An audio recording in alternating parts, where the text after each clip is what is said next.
Bonjour et bienvenue dans la seconde partie de cette présentation dédiée au programme visant le développement de compétences. Cette seconde partie va se centrer sur la façon de développer les compétences et de les évaluer, alors que la première partie avait plutôt dressé le cadre conceptuel de ces pédagogies par compétences. Je suis Marianne Poumet. J'ai travaillé avec François Georges pour développer cette présentation-ci, mais aussi avec toute une série d'enseignants, d'équipes d'enseignants, avec lesquels on a avancé vers ces programmes APC ces dernières années. C'est donc quelque chose qui repose sur le travail de toute l'équipe du LabSet de l'Université de Liège. Cette seconde partie, comment développer les compétences et comment évaluer les compétences, nécessite tout d'abord de rappeler deux grands principes. Le principe du continuum entre ressources isolées et compétences, d'une part, le principe de l'alignement pédagogique, d'autre part. Alors tout d'abord, le principe du continuum. On présente souvent finalement en opposition totale les programmes par objectif et les programmes par compétences. Alors c'est un peu caricatural, parce qu'en fait, chacune des équipes avec lesquelles nous travaillons est quelque part en chemin entre un programme initialement structuré par objectif, donc selon les matières et les cours, et un programme structuré par compétences.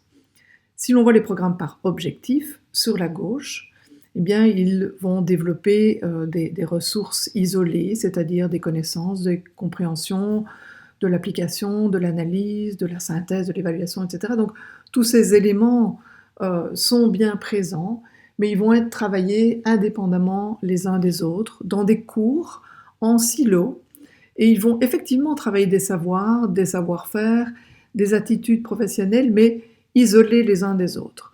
Les programmes seront structurés de façon à séparer quelque part ces savoirs en fonction de la matière qu'ils concernent. À l'autre extrémité du continuum, on trouve les programmes structurés totalement par compétences. Donc ils visent le développement de compétences, c'est-à-dire qu'ils visent l'intégration de ces ressources qui étaient précédemment vues de manière très isolée. Donc maintenant, on essaie de les intégrer dans des savoirs agir complexes. Les étudiants à cet extrême seraient quelque part toujours en situation authentique, toujours en projet, et on aurait quelque part une vision tout à fait pure de ces pédagogies par compétences. Alors il se fait que c'est un peu une vue de l'esprit. Généralement, les programmes sont quelque part en chemin entre les programmes par objectif, disons, et les programmes par compétences. Ils sont rarement uniquement structurés sur la base de matières isolées, mais ils sont aussi très rarement structurés totalement sur la base d'une intégration de chaque instant. Alors l'alignement pédagogique consiste à harmoniser, rendre cohérent, d'une part les finalités de l'enseignement, donc quel savoir agir on veut développer chez les étudiants, et puis les activités, comment va-t-on les entraîner à ce savoir agir, et puis l'évaluation, comment va-t-on évaluer, vérifier si les étudiants ont développé leur savoir agir. Alors précédemment, on parlait de l'alignement pédagogique entre objectif, méthode et évaluation. Quand on est dans une pédagogie par compétences, on va parler d'alignement entre les finalités, les activités et l'évaluation. Comme les finalités sont maintenant définies en termes de référentiel de compétences, on voit ici l'exemple de celui des logopèdes de l'Université de Liège, on va aussi parler en termes de compétences au moment des activités, donc les activités vont être intégrées, authentiques, proches du réel professionnel. L'évaluation va se faire généralement à travers des portfolios parce qu'on veut aussi évaluer la complexité. Donc quand on vise la complexité, on entraîne à travers la complexité et on évalue aussi la complexité.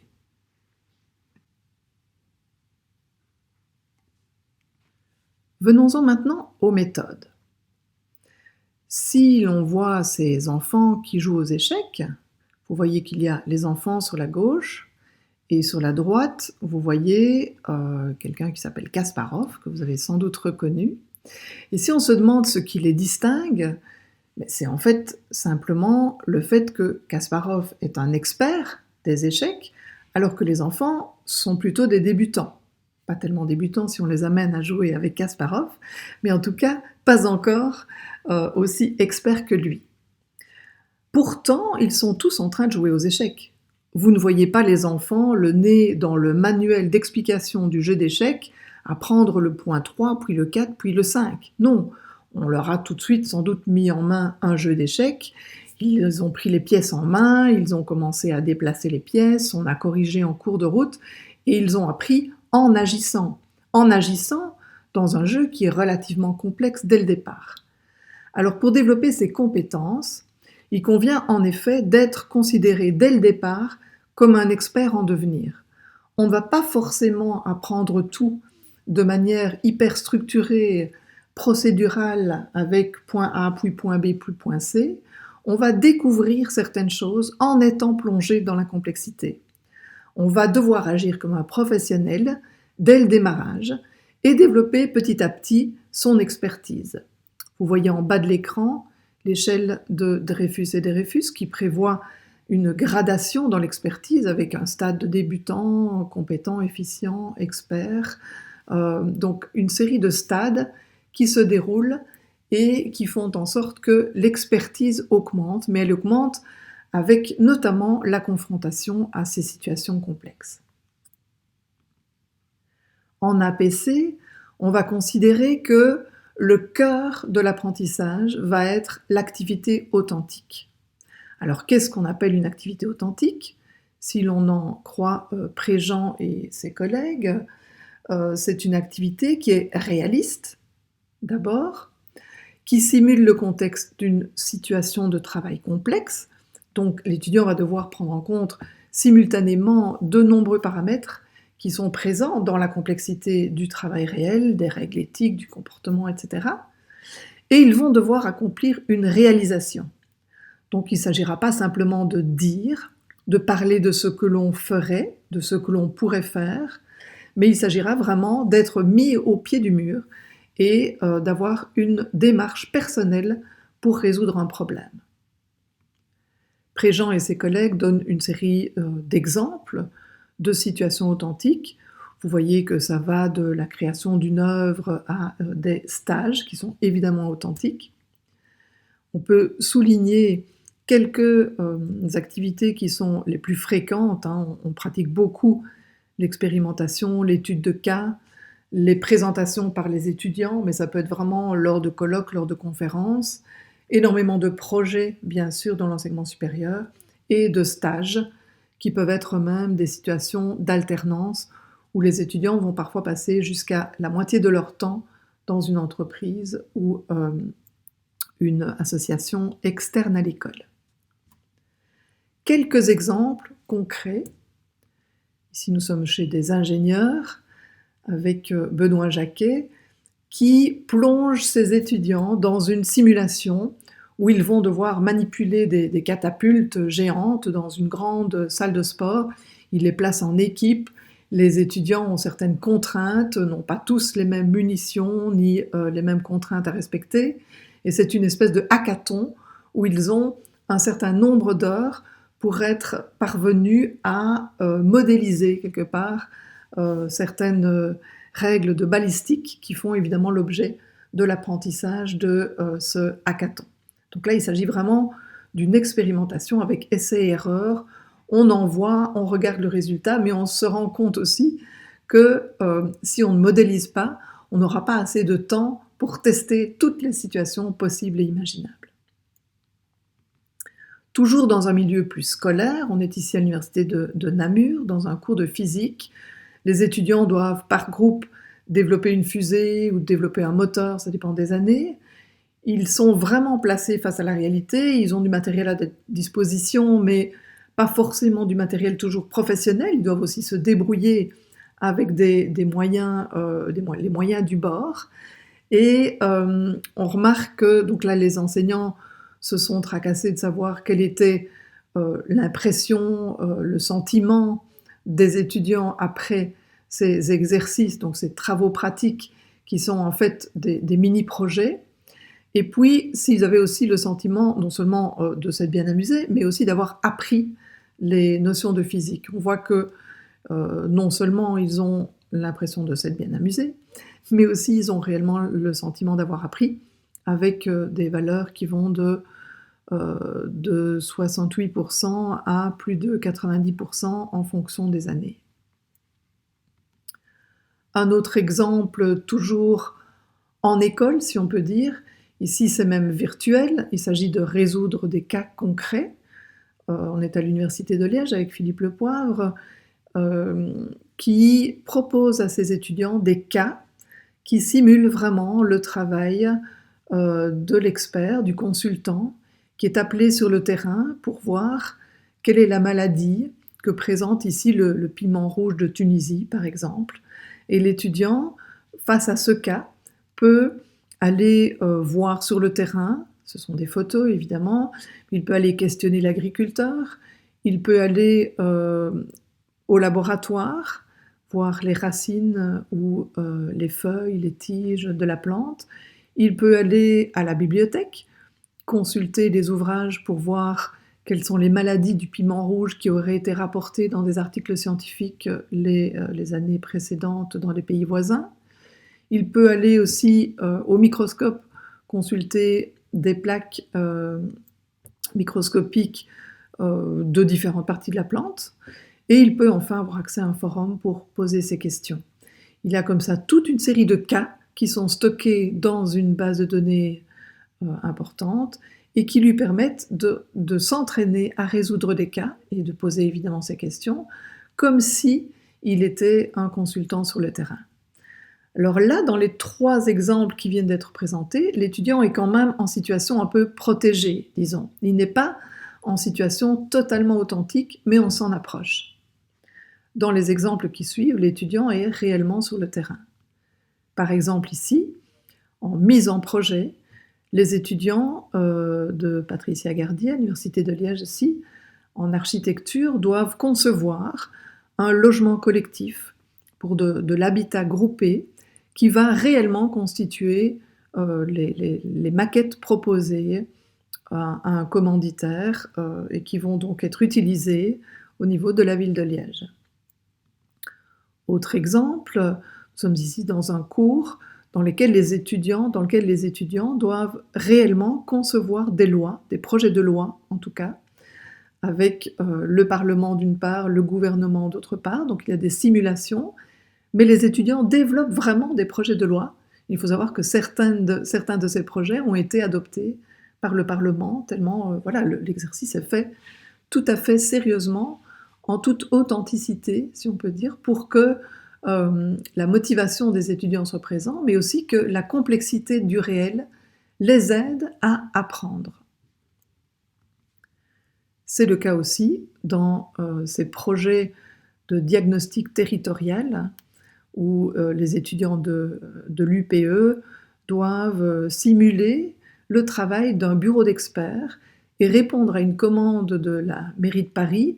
Cette année-là, c'était pour aménager la place de la Nation, mais d'autres places sont des lieux d'exercice pour les étudiants qui doivent réellement faire tout le projet de réaménagement en questionnant les personnes qui passent, en allant consulter les services qui peuvent leur donner des informations, des plans, etc. Donc, il s'agit d'un vrai exercice en réalité et qui va être utile par la suite, puisque la place sera réaménagée selon les projets qui ont été les meilleurs projets qui auront été développés par les étudiants.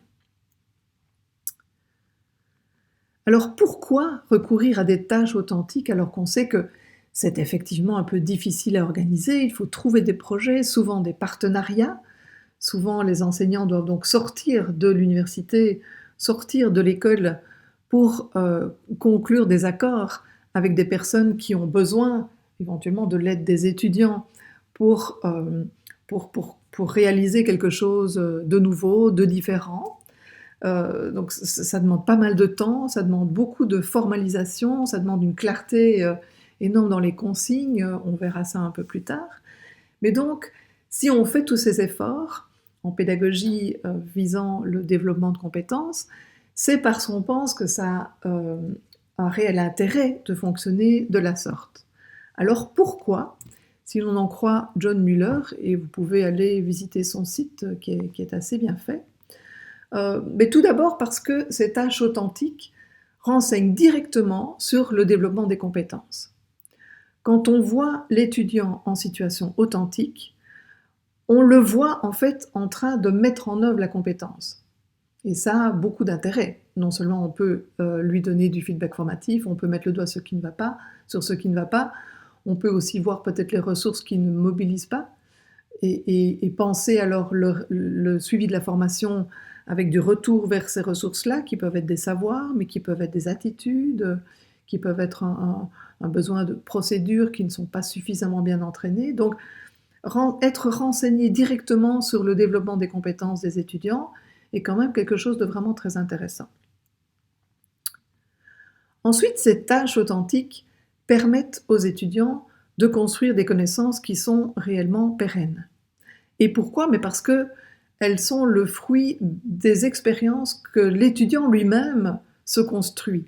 Donc dans une perspective constructiviste, quand on travaille soi-même avec sa propre expérience et que l'on voit la réaction du monde autour de soi, que l'on fait des essais et des erreurs, que l'on avance en prenant en compte ce que l'on pense qui va et qui ne va pas dans ses actions antérieures, on construit des connaissances plus pérennes, elles sont ancrées dans des situations réelles.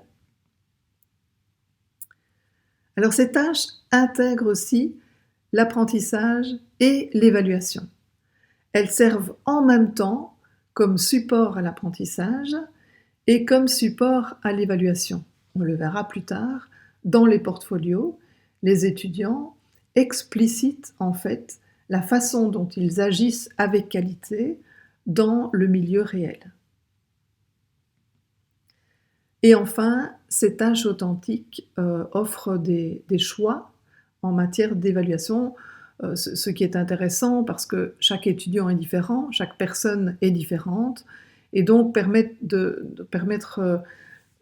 tenir compte de ces différences-là est quelque chose qui va aussi respecter le rythme d'apprentissage de l'étudiant, ses préférences d'apprentissage, et leur donner le choix dans la manière aussi dont ils pensent pouvoir démontrer ce qu'ils ont appris. Ils n'ont pas tous appris de la même façon, ils n'ont pas tous forcément non plus la même façon de démontrer ce qu'ils ont appris. Les tâches authentiques permettent cette flexibilité-là et permettent donc à chacun de se sentir quelque part mieux reconnu dans son apprentissage et donc aussi plus performant dans son évaluation. On trouvera, par exemple, au Canada, dans les travaux du Cégep à distance avec l'Université de Sherbrooke, une liste de vérification d'une tâche complexe et authentique que nous avons légèrement adaptée pour permettre aux enseignants, une fois que la tâche authentique est conçue et planifiée, si on peut dire, de vérifier qu'il s'agit bien d'une tâche qui va permettre de développer les compétences des étudiants et aussi de permettre de les évaluer. Alors, un premier ensemble de critères permettent de voir si notre tâche est vraiment signifiante, si elle fait sens pour les étudiants. Un deuxième ensemble de critères permet de voir si la tâche mobilise bien des ressources internes et externes. C'est nécessaire pour que l'on voit si on est vraiment en face d'une compétence.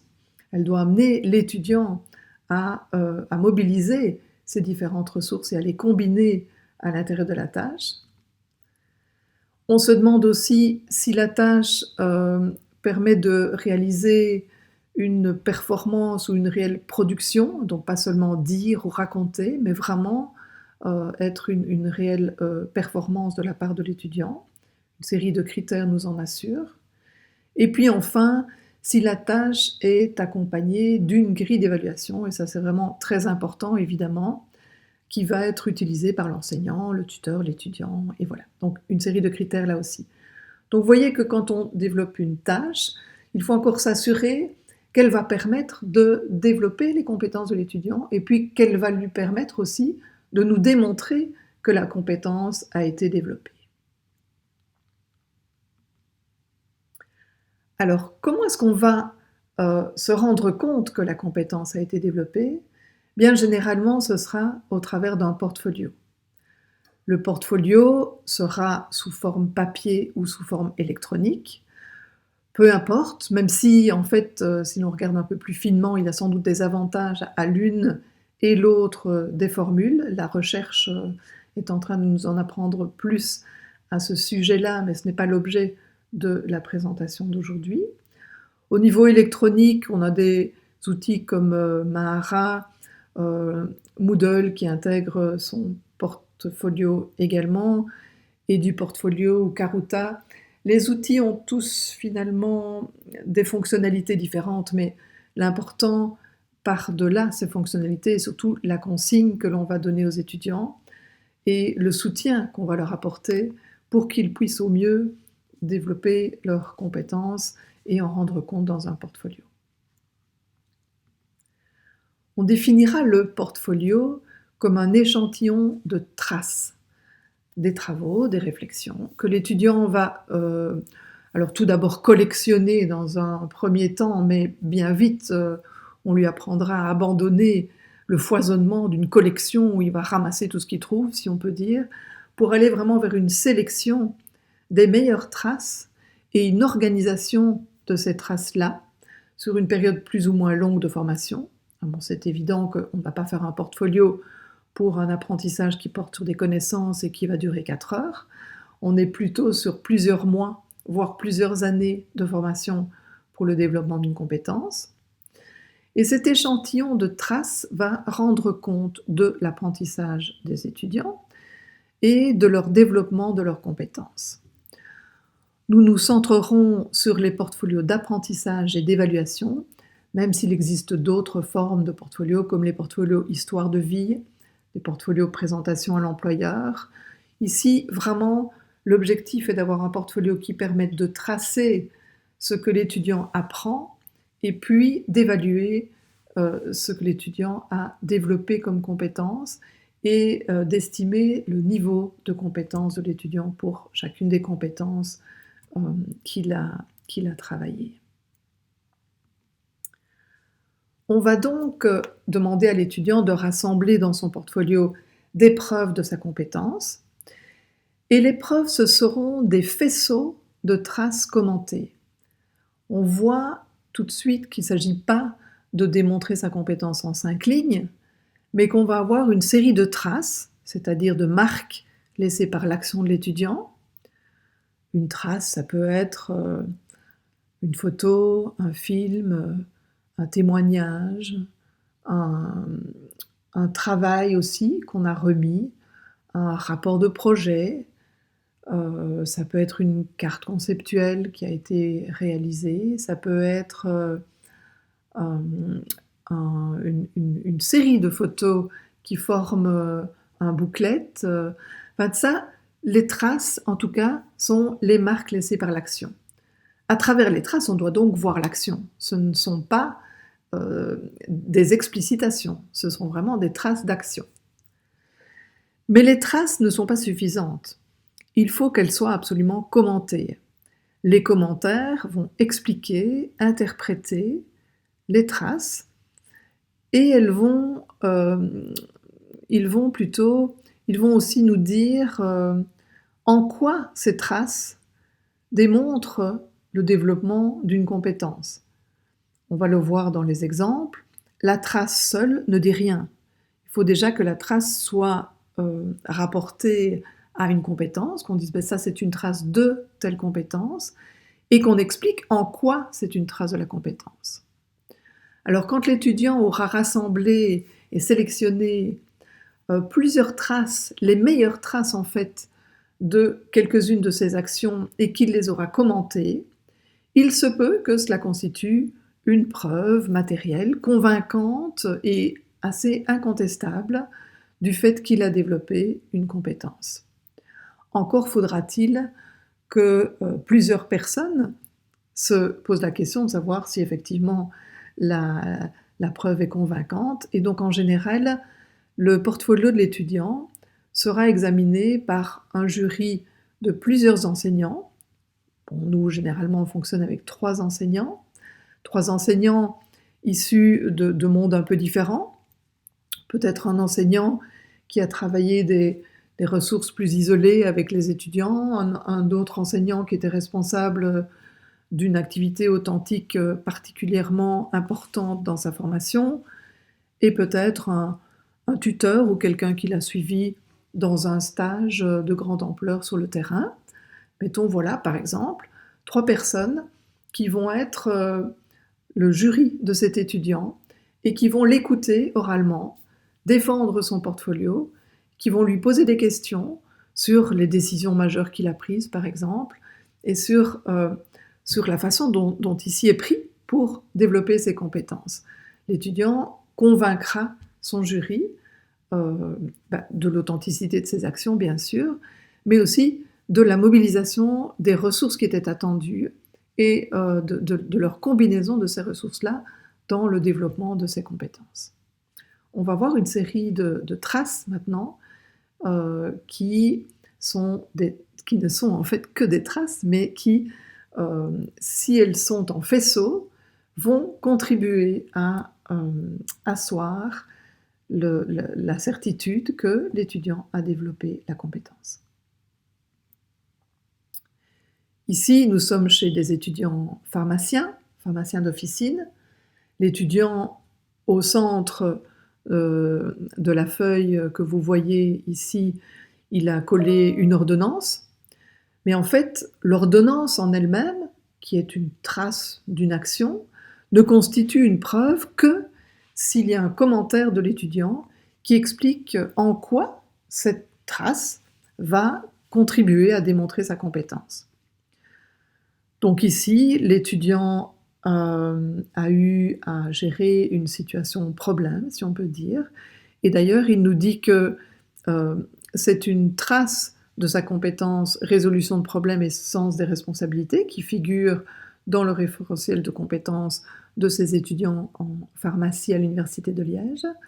Et l'étudiant nous explique, par son commentaire en haut et en bas de l'ordonnance, qu'un patient est entré avec cette ordonnance, mais qu'il ne lui a pas semblé prudent de délivrer le médicament demandé dans la posologie demandée. Donc il a pensé qu'il y avait une erreur dans l'ordonnance, mais connaissant la limite de sa profession, il savait qu'il ne pouvait pas prescrire autre chose au patient puisqu'il n'était pas médecin, mais que par contre, s'il avait un doute sur la prescription, il devait considérer ça comme un problème et agir. Alors comment a-t-il agi? Il a appelé le médecin, qui était le médecin prescripteur de cette ordonnance particulière. Il a discuté avec le médecin. Le médecin a effectivement reconnu qu'il y avait une erreur dans la prescription. L'étudiant a demandé au médecin de lui faxer un correctif, et l'étudiant a ainsi pu résoudre le problème du patient en lui délivrant un autre médicament, mais après s'être assuré que le médecin trouvait lui aussi que c'était une bonne idée, et le médecin attestait du fait que le patient devait recevoir un autre médicament. Donc là, l'étudiant nous montre son raisonnement, en fait. Il nous montre le déroulé de son raisonnement, le déroulé des actions qu'il a menées pour résoudre le problème, ce qui démontre sa résolution de problème et son sens des responsabilités. L'étudiant devra rassembler d'autres traces, évidemment, pour convaincre son jury du fait qu'il peut résoudre des problèmes dans différentes situations et qu'il a le sens des responsabilités, mais ceci peut constituer une des traces qui figureront dans son portfolio. Les traces peuvent aussi comprendre des vidéos. Ici, on est dans un portfolio en ligne. L'étudiant, qui est un futur formateur, s'est filmé dans l'une de ses formations. Il filme l'activité qu'il a proposée à ses stagiaires. Et d'ailleurs, après, il filme aussi des témoignages de ses stagiaires qui expliquent la façon dont l'activité s'est déroulée. L'étudiant ici devait montrer qu'il pouvait organiser des activités qui soient motivantes et qui jouaient sur les différents déterminants de la motivation selon Villot. Donc là, vous voyez qu'il y a une vidéo au centre, mais ce qui est important, c'est aussi et surtout les explicitations de l'étudiant que vous voyez au-dessus et en dessous de la vidéo et qui montrent qu'il a développé la compétence qui était attendue. Autre exemple, nous sommes ici à Aix-Marseille dans un master en génie mécanique avec la compétence concevoir une solution dans le domaine du génie mécanique, qui est une des compétences du référentiel en génie mécanique. Cette compétence, concevoir, a 3 composantes essentielles. Pour concevoir, les étudiants doivent exploiter la chaîne numérique, respecter le cahier de charge fonctionnel et respecter les règles de conception. Donc ici, on a 3 critères qualité qui vont permettre de juger si la conception d'une solution dans le domaine du génie mécanique est considérée comme de qualité. Alors pour les aider à aller vers là, dans le portfolio des étudiants, qui est en ligne, on leur pose quelques questions qui en fait les aident à se demander s'ils vont bien vers la compétence et s'ils ont bien travaillé avec en tête les 3 composantes essentielles de cette compétence-là. Donc on leur demande quelles sont, par exemple, les 3 décisions majeures qu'ils ont dû prendre au cours du projet de conception, et puis ce qui les a décidés à trancher comme ils l'ont fait. Donc là, c'est une façon de leur demander finalement quelles sont les ressources qu'ils ont mobilisées et qu'ils ont combinées pour résoudre leurs problèmes. Quelles sont les connaissances auxquelles ils ont dû faire appel, en expliquant leurs décisions majeures et en expliquant ce qui les a fait trancher en faveur de telle décision ou telle décision. C'est une façon de leur demander d'expliquer de quelles connaissances ils ont eu besoin finalement pour mener une action de qualité. Ensuite, on leur demande s'ils ont exploité la chaîne numérique, puisque c'était une des composantes essentielles, et en quoi ça a été utile pour concevoir, vu que la composante essentielle, elle est toujours là pour apporter de la qualité à la compétence. Donc c'est en quoi est-ce que j'ai exploité la chaîne numérique pour concevoir, en quoi est-ce que j'ai respecté les règles de conception pour concevoir, en quoi est-ce que j'ai bien respecté le cahier de charge fonctionnel dans ma conception, et sinon pourquoi. Donc on leur pose toute une série de questions qui attirent leur attention sur le fait qu'il y avait des qualités à cette action et qu'ils sont supposés avoir pris conscience de toutes ces qualités-là et les respecter quand ils conçoivent. Il s'agissait de groupes d'étudiants qui étaient plongés dans une tâche authentique de développer un chariot qui allait servir aux pompiers pour l'enroulement et le déroulement du tuyau, donc de la lance incendie des pompiers. Alors on voit que dans leur portfolio, par exemple, ici en début de travail, ils ont fait le design, la conception d'un premier chariot pour enrouler la lance d'incendie, et ils ont une première explicitation de la façon dont ils fonctionnent et de leurs résultats. Mais on voit qu'au fil du temps, ça se complexifie et ça se nuance, et on voit que l'étudiant nous montre là tout le développement de sa compétence à travers la façon dont il mène son projet et dont son projet devient de plus en plus un projet de qualité. Ici, on voit que finalement, il explique que la structure choisie a telle et telle caractéristique, et il nous met en annexe ses analyses, ses dessins d'études mécaniques, études de puissance, analyse de choix de matériaux, etc. Donc vous voyez qu'il se rend compte de l'intérêt de la mobilisation de ses connaissances, et puis il nous explique en quoi et pourquoi il a pris les décisions qu'il a prises. Donc on a des traces et on a l'explicitation du pourquoi il a fait ce qu'il a fait et des connaissances qu'il a mobilisées et combinées pour mener à bien sa tâche complexe. Il nous démontre donc sa compétence de conception à travers ses commentaires et à travers ses analyses, ses actions, ses traces. Pour évaluer la compétence de l'étudiant à travers son portfolio, il va falloir se doter de critères et d'indicateurs. Alors, sur ce plan-là, on n'est pas encore très très loin au niveau de la recherche. Les travaux sont en progrès, comme vous montre le petit icône jaune en haut à droite. Et pour l'instant, on travaille avec une série de critères et plusieurs grilles qui ne nous satisfont pas forcément, mais qui nous permettent en tout cas d'assurer à l'évaluation une validité et une fidélité suffisantes pour que l'on estime que le portfolio est un bon outil d'évaluation de la compétence des étudiants. Alors, on va évaluer le portfolio sur base de, essentiellement, sa validité, son authenticité, l'étendue et l'explicitation du savoir-agir. La validité, c'est vraiment se demander si les traces que l'étudiant nous fournit sont bien en lien avec la compétence qu'il nous annonce et le niveau qu'il nous annonce. Il va nous dire, par exemple, ben voilà, ici je démontre ma compétence de conception au niveau 2, c'est-à-dire le niveau intermédiaire, par exemple. Et puis il va nous parler de sa compétence. Et ce qu'il va nous dire parle effectivement de la conception et atteigne effectivement le niveau 2. Donc là, on est devant un travail qui est valide. On va donc évaluer ce que l'étudiant nous dit qu'il souhaite qu'on évalue. Ensuite, l'authenticité. On va se demander si le faisceau de traces apporté par l'étudiant, donc chacune de ces traces, est effectivement incontestable et objectivé. On va se demander si c'est vraiment lui qui a mené l'action et si on en est convaincu en voyant ce qu'il nous amène.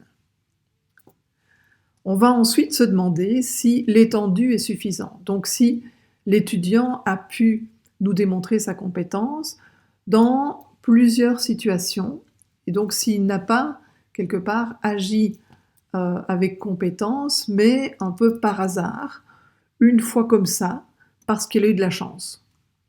Donc ici, avec le critère d'étendue, on s'assure que l'étudiant nous amène plusieurs traces qui sont de nature à nous convaincre que dans de multiples situations, donc dans une même famille de situations, mais dans plusieurs situations différentes, il a effectivement agi avec compétence. Ensuite, on va se demander si l'explicitation du savoir-agir est de qualité.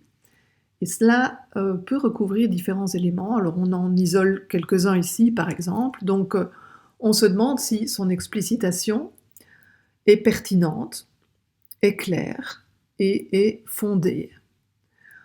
On se demande aussi si l'explicitation a bien inclus le contexte, les enjeux, la mission, donc si l'étudiant nous a dressé le contexte de son action. On se demande s'il nous a parlé de l'action, mais aussi de la démarche, des moyens mis en œuvre. Et c'est là notamment qui peut nous dire si tel collègue ou tel autre étudiant a mené une partie de l'action, quelle est la part que lui a mise en œuvre. On va se demander s'il nous a bien parlé aussi de l'efficacité de son action. Ça ne veut pas dire qu'elle doit pour autant être à 100% efficace, mais il doit nous parler du résultat de l'action, après nous avoir parlé de la démarche et du processus, et nous dire, ben voilà, en quoi il est satisfait de ce résultat-là. Il doit nous dire aussi si le résultat n'est pas à 100% comme il attendait, pour quelles raisons il pense que ça ne l'est pas. Il doit en tout cas s'être préoccupé du résultat, même si le résultat n'est pas à 100% satisfaisant. Il est rare que nos actions professionnelles nous satisfassent à 100% de toute façon. Il doit nous parler aussi du mobilisable et combinable, c'est-à-dire qu'il a fonctionné dans une certaine situation, mais il doit aussi nous dire, voilà, ici j'ai mobilisé telle et telle connaissance parce que j'étais dans telle situation, mais si j'avais été plongé dans une autre situation, j'aurais mobilisé d'autres connaissances. Par exemple, pour l'ingénieur avec son tuyau de pompier, il va peut-être nous dire que vu que le cahier de charge fonctionnel imposait un poids maximum d'autant pour le chariot et un débit minimum d'autant pour la lance incendie, alors il a dû faire tel choix de matériaux. Mais si le poids maximum imposé n'avait pas été si faible, il aurait pu se permettre de prendre tel ou tel autre matériel qui aurait peut-être coûté moins cher. Et si l'exigence en débit avait été différente, il aurait aussi pu prendre d'autres matériaux, etc. Donc c'est non seulement nous montrer les connaissances qu'il a mobilisées dans son action telle qu'il l'a menée, et pour lesquelles nous apporte des traces, mais aussi il doit avoir conscience que dans d'autres circonstances, il aurait posé des actions légèrement différentes et il aurait donc mobilisé et combiné des connaissances, des procédures ou des savoir-faire et des attitudes professionnelles éventuellement différentes. Donc se rendre compte de la façon dont il aurait fonctionné dans d'autres situations fait partie aussi de toute la profondeur de sa démonstration.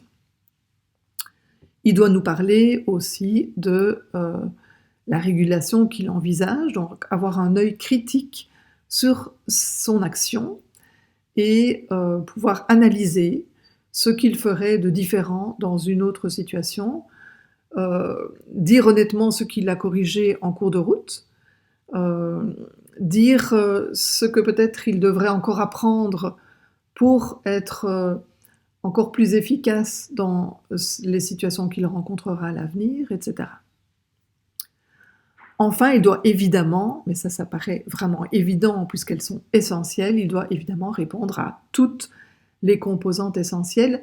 Il doit même se rendre compte, si possible, des interactions entre les composantes essentielles. Parce que parfois, on se trouve, quand on agit, on se trouve pris dans des dilemmes. Si je tiens compte de la deuxième composante, eh bien, la troisième va en pâtir, et inversement. Ça arrive très fréquemment et c'est très intéressant que les étudiants se rendent compte que les composantes essentielles de la compétence agissent dans une dynamique entre elles et non en opposition. En tout cas, il doit les avoir toutes traitées, il doit avoir parlé de chacune d'entre elles et il doit s'être rendu compte de leur intérêt à l'intérieur de la situation authentique. Pour juger quelque part, pour évaluer le développement de la compétence de l'étudiant, on se donne donc quelques critères, comme on vient de le voir. On se donne aussi des grilles qui nous permettent de donner des notes, en tout cas à l'intérieur de certaines fourchettes, parce que souvent c'est imposé au niveau institutionnel que d'avoir une note sur les travaux finaux des étudiants. Alors voici par exemple une des grilles que l'on peut utiliser.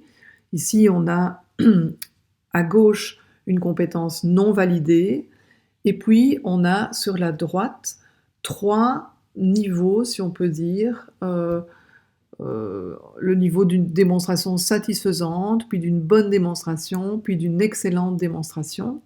Et on essaie de se donner des indicateurs pour chacun de ces niveaux de l'échelle. Ce n'est qu'un exemple. Voici une autre grille dans laquelle on a fixé un niveau satisfaisant, puis bon, puis excellent à la démonstration.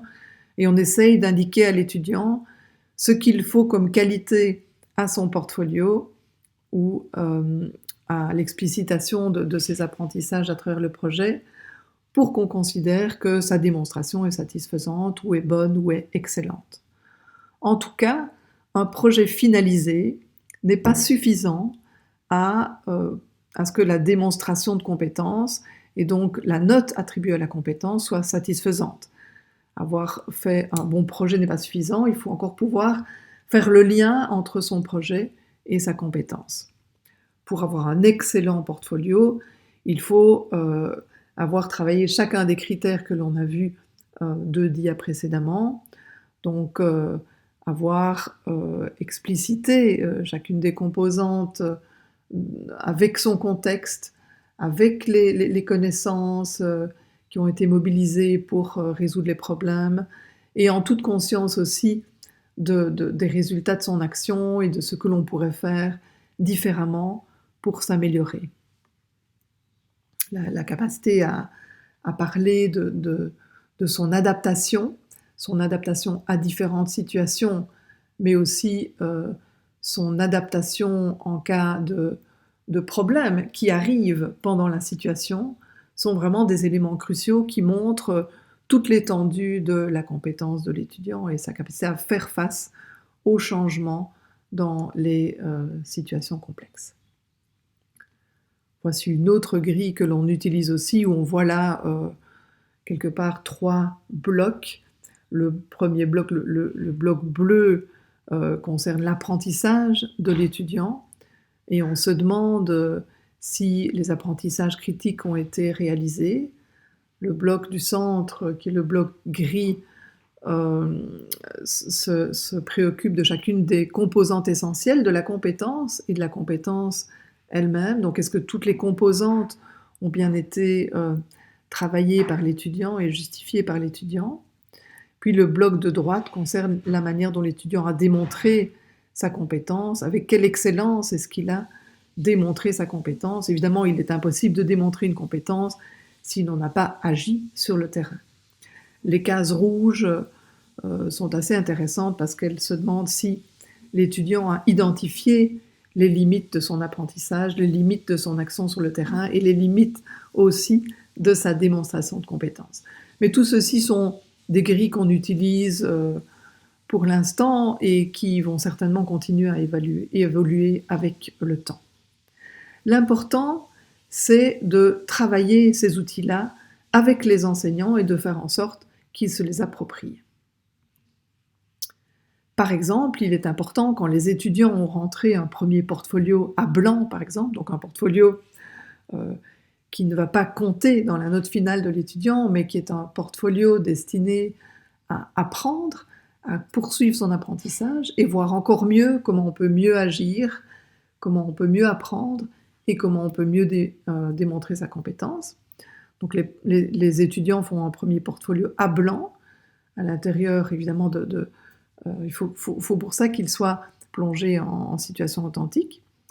Ils font leur portfolio et puis les enseignants regardent simplement ces portfolios et se demandent ce qui caractérise un bon portfolio, un mauvais portfolio, de façon à pouvoir bien aiguiller les étudiants, orienter les étudiants vers une meilleure action, un meilleur apprentissage et une meilleure démonstration de leurs compétences.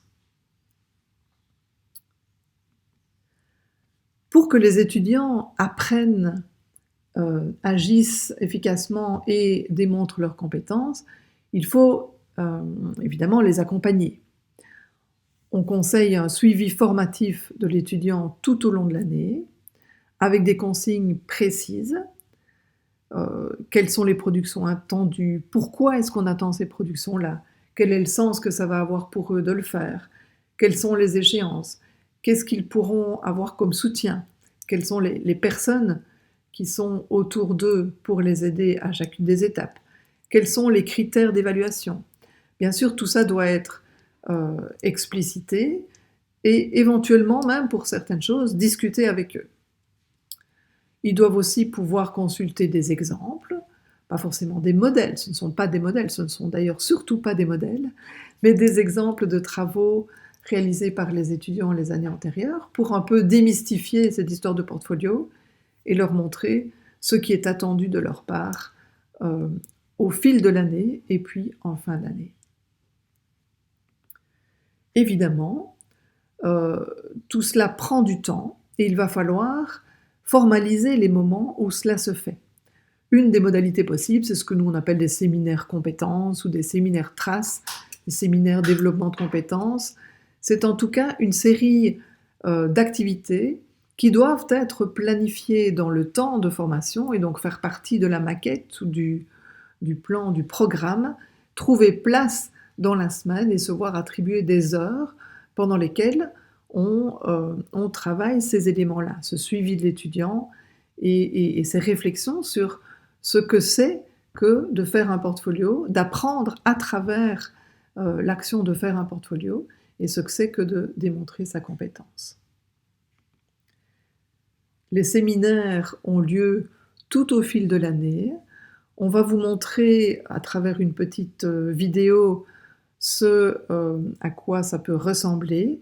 Mais évidemment, il existe autant de types de séminaires qu'il y a de programmes et d'enseignants responsables de programmes et de types d'étudiants. Donc vraiment, les séminaires sont très variables. Après vous avoir montré une petite vidéo, on essaiera de décomposer ensemble les actions qu'il est important de mener dans ces séminaires, quelle que soit la forme qu'ils prennent.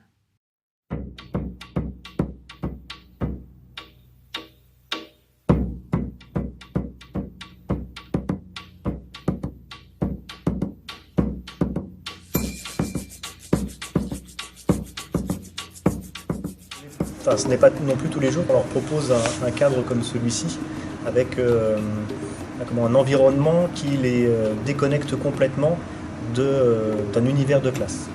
Et ça, pour moi, c'était un des premiers points importants. Il fallait que cet après-midi, ce séminaire Trace, soit un événement en soi, pour amener justement une prise de recul, pour amener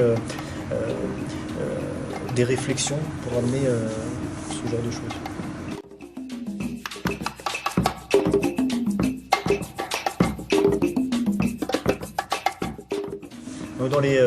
Dans les objectifs, le premier objectif, c'était de travailler, de poursuivre l'appropriation du référentiel compétences. Et effectivement, de les voir se poser la question, est-ce que c'est quelle est la compétence, comment est-ce que je peux me raccrocher aux situations professionnelles, qu'est-ce que c'est que ces composantes essentielles, qu'est-ce que sont ces apprentissages critiques. Alors on a vu que le vocabulaire, ils ne l'ont pas forcément, mais ils se sont posé des questions sur ces points-là.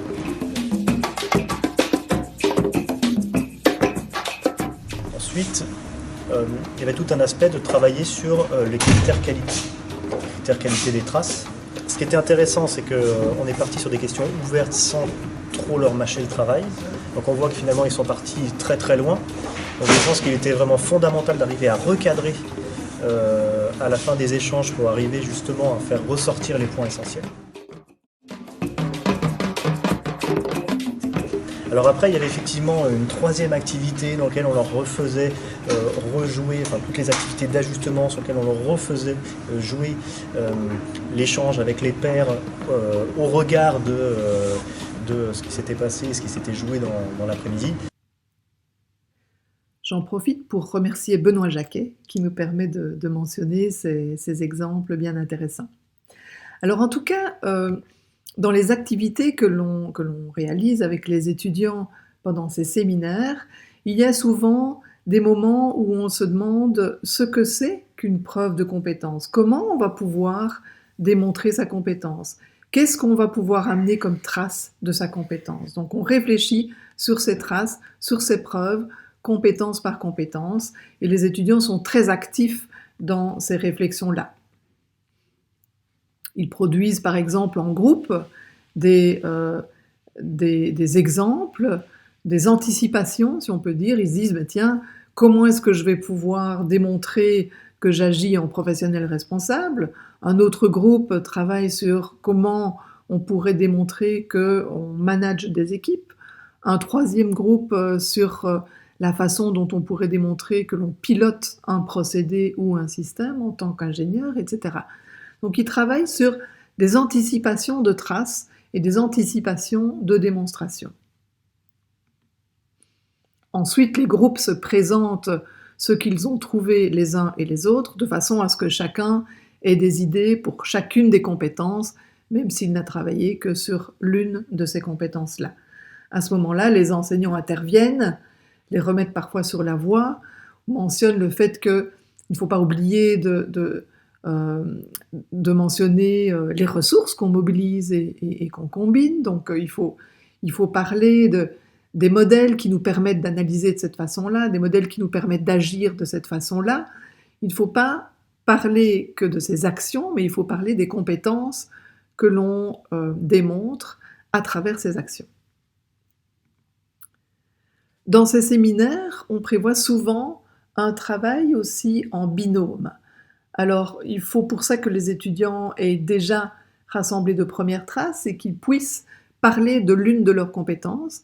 Mais à ce moment-là, c'est très intéressant qu'ils discutent avec un pair qui va peut-être expliciter les choses d'une toute autre façon ou qui va penser à mettre l'accent sur le résultat, par exemple, ce qui va attirer l'attention de l'autre étudiant sur le fait que, tiens, lui ne se tracasse pas du tout du résultat. Ou alors, un étudiant va mettre l'accent sur son adaptation à des difficultés qu'il a rencontrées en cours de route, alors que l'autre étudiant ne s'était pas du tout préoccupé de parler de son adaptation en cours de route. Un étudiant va mentionner plusieurs situations, un autre n'y aura pas pensé. Donc une série de choses comme ça peuvent vraiment être travaillées au niveau des binômes. Il faut toujours un moment aussi dans ces séminaires où l'étudiant fait son bilan personnel. En fait, il sera amené à faire un portfolio qui lui est propre. Le portfolio est individuel. On ne diplôme pas des étudiants uniquement sur un travail de groupe. Donc autant certaines des actions peuvent parfois être des actions de groupe, autant la compétence que l'étudiant développe, elle lui est propre et donc elle doit être démontrée de façon individuelle. L'étudiant fait donc un retour sur ses propres preuves, ses propres traces, ses propres explicitations, se demande ce qu'il a appris à travers le séminaire et à quoi il doit prêter attention dans la suite de son apprentissage, dans la suite de son développement de compétences et dans la suite de sa démonstration du développement de compétences. Les séminaires sont progressifs au fil de l'année. Alors, ici, on a fait une espèce de petite modélisation, une représentation en tout cas, d'une réalité qui est multiple. Alors, on a en tout cas voulu montrer qu'il y a plusieurs séminaires au fil de l'année et qu'à l'intérieur de chaque séminaire, les activités ne sont pas les mêmes en début d'année d'une part, en fin d'année d'autre part.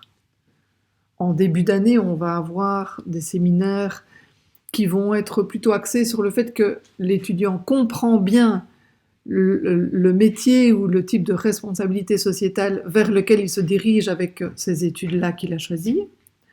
On va inviter des professionnels, on va demander aux professionnels de dire en quoi consiste leur activité professionnelle et en quoi ils ont besoin des différentes compétences telles que listées dans le référentiel pour exercer leur métier. Un professionnel va par exemple parler de la première compétence, un autre de la seconde, etc.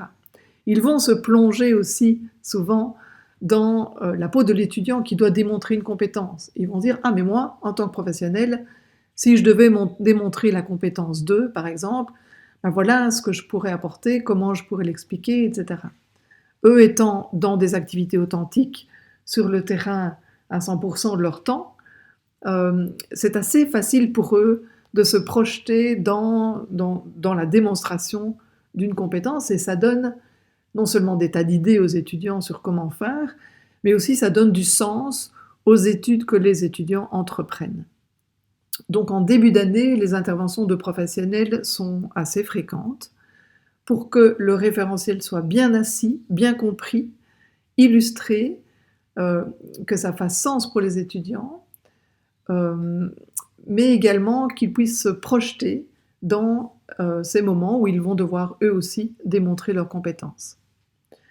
Les séminaires suivants vont alterner des activités individuelles, des activités par paire d'étudiants et des activités de groupe, pour se terminer souvent par des présentations par l'étudiant devant un petit groupe de l'une de ses compétences par exemple, et puis des bilans individuels qu'il va faire avec certains de ses enseignants ou avec ses tuteurs. Les séminaires sont donc progressifs au fil de l'année, mais il y en a donc plusieurs. Ce sont des activités qui sont formatives pour l'étudiant, et donc il faut essayer d'en parsemer le programme. Au départ, avec des activités plus de découverte du référentiel et de son intérêt, puis découverte de la notion de trace, compétence par compétence aussi, puis apport de premières traces dès que l'étudiant est plongé en situation complexe, en situation authentique, évaluation des traces, évaluation de sa propre compétence, bilan de compétences en fin d'année. Ces activités peuvent être répétées. On peut avoir par exemple un séminaire compétences tous les lundis matins et les étudiants y vont quand ils le souhaitent, ou un séminaire compétences une fois par mois, une demi-journée, avec des groupes d'étudiants qui alternent si on ne peut pas les prendre tous d'un coup. Et on souligne aussi l'intérêt d'avoir de temps en temps des activités de soutien à l'écriture et à l'écriture réflexive, parce que certains étudiants ont une façon de s'exprimer par écrit qui ne permet pas bien de voir le déroulé de leur pensée, qui n'est pas logique ou qui est tellement encombré de problèmes syntaxiques qu'ils ont du mal à se faire comprendre. Et donc, avoir des ateliers d'aide à l'écriture peut être quelque chose qui soutient les étudiants, en tout cas dans certaines formations et pour certains étudiants. Donc, c'est quelque chose qui peut être laissé à leur choix sans problème.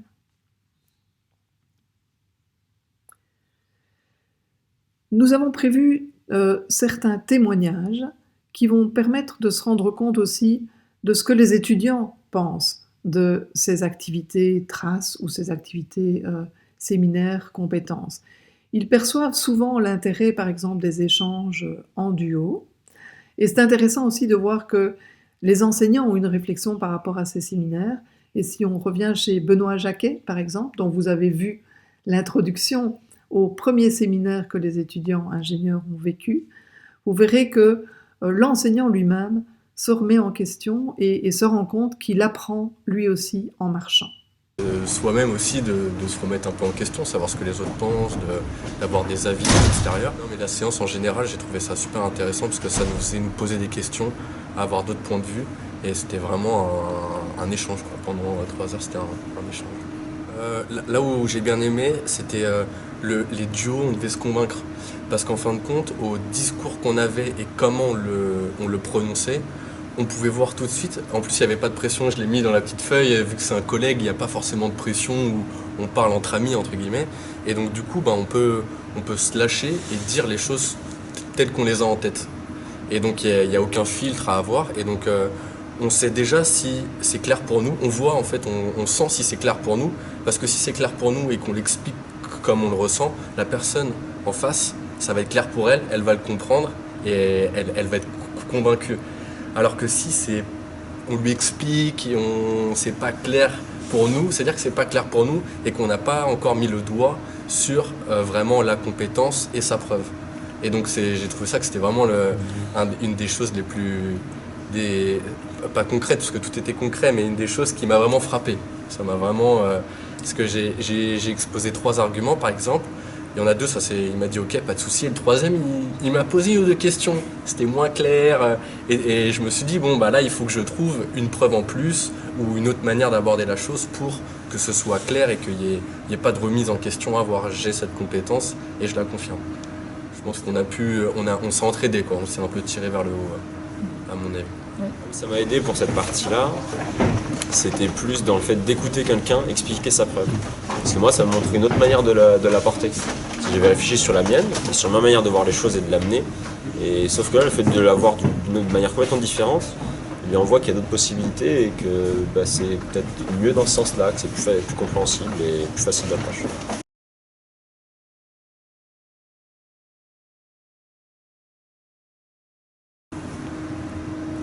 Et donc, ce que j'ai aimé aussi dans ce séminaire Trace, c'est que je vois souvent, moi, l'enseignement, non pas comme... j'ai un certain nombre de collègues qui voient l'enseignement comme étant... comme eux détenant les connaissances, on n'est pas sur de la compétence, et livrant ce genre de choses. Et je reste persuadé dans l'enseignement, on produit, et je suis autant enseignant que élève de mes élèves. Et j'ai appris aussi au travers des éléments là sur l'organisation du séminaire, sur ce qui marche et ce qui ne marche pas. Là, j'ai moi aussi à faire un débriefing par rapport à ça, qu'est-ce qui a marché, qu'est-ce qui n'a pas marché. Et j'avoue que avant de commencer, dans les critères qualité, il y en a certains sur lesquels j'étais assez à l'aise, les notions d'étendue, de validité, d'authenticité. Mais comment on pourrait dire sur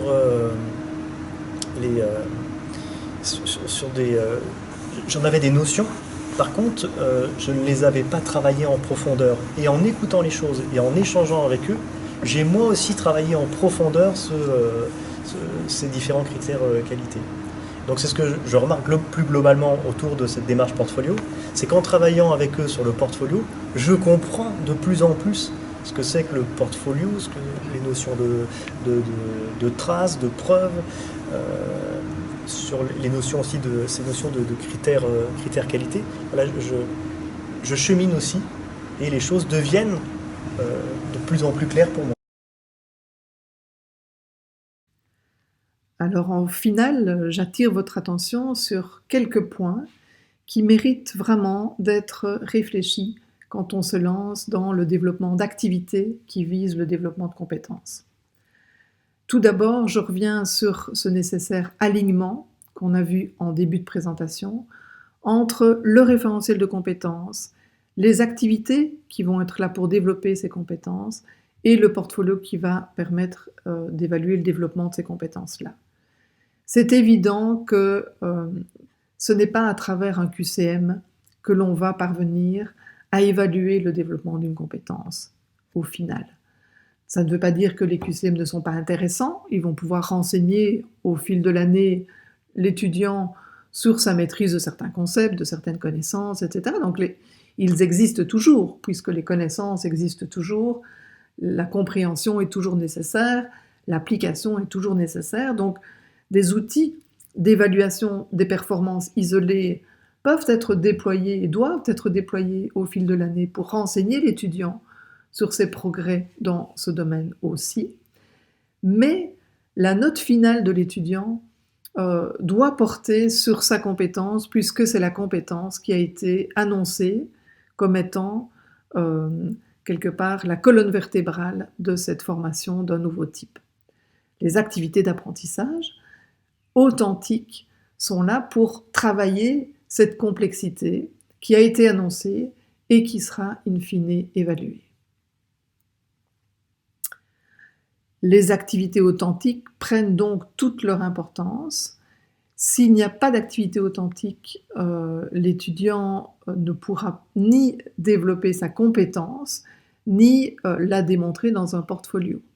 Donc vraiment, ces trois pièces sont en cohérence et si l'une d'entre elles manque à l'appel, on est dans un système qui n'est pas aligné pédagogiquement. Les étudiants vont bien vite se rendre compte des incohérences, ne s'impliqueront pas, ne développeront pas leurs compétences et le jugement final sera relativement injuste parce qu'il portera éventuellement sur des choses qui n'ont du coup pas été entraînées auprès des étudiants. Alors est-ce qu'on doit se lancer dans un portfolio, un dossier de traces ?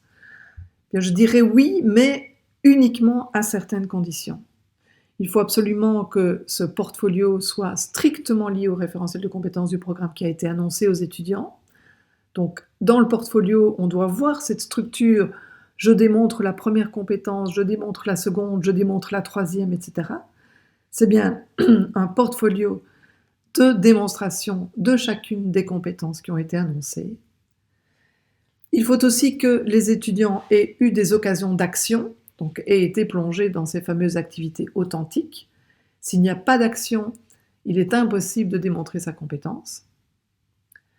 Il faut que les étudiants soient très régulièrement informés sur leurs apprentissages au fil de l'année, mais aussi sur leur développement de compétences. Donc on a vu la manière dont on pouvait concevoir des séminaires dédiés à cet avancement vers la compétence. Et il faut aussi qu'on travaille sur la base de critères partagés. Donc il faut absolument que les étudiants sachent à quelle sauce ils vont être mangés.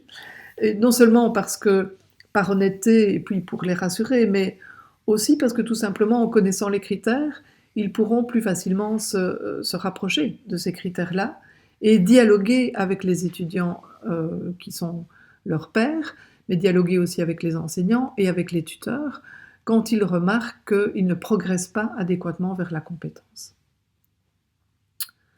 Enfin, il faut absolument garder le cap sur cette complexité, sur cette authenticité et sur l'intégration des matières. Donc là, vous voyez que sur le continuum, qui était l'objet de la première diapositive, on est en train d'essayer d'aller vers la droite, vers cette intégration des matières. Ça demande de garder un cap cohérent là-dessus et de se demander, pour chacune des activités que l'on compte faire vivre à nos étudiants, si elle est vraiment suffisamment complexe, si elle ne peut pas être plus authentique, et si elle va bien contribuer à ce que l'on puisse voir agir l'étudiant de façon à lui donner des occasions d'apprendre dans la complexité et de nous démontrer sa compétence par la suite. Ceci termine la seconde partie de notre présentation à propos des programmes visant le développement de compétences. On a vu comment les développer à travers des situations authentiques et les évaluer à travers des portfolios. On vous donne rendez-vous dans la troisième partie qui va concerner la façon d'organiser alors les nouveaux programmes pour que les activités puissent s'intégrer dans une maquette qui formera un programme qui obtiendra l'habilitation dans nos bacheliers, nos masters et nos programmes d'études.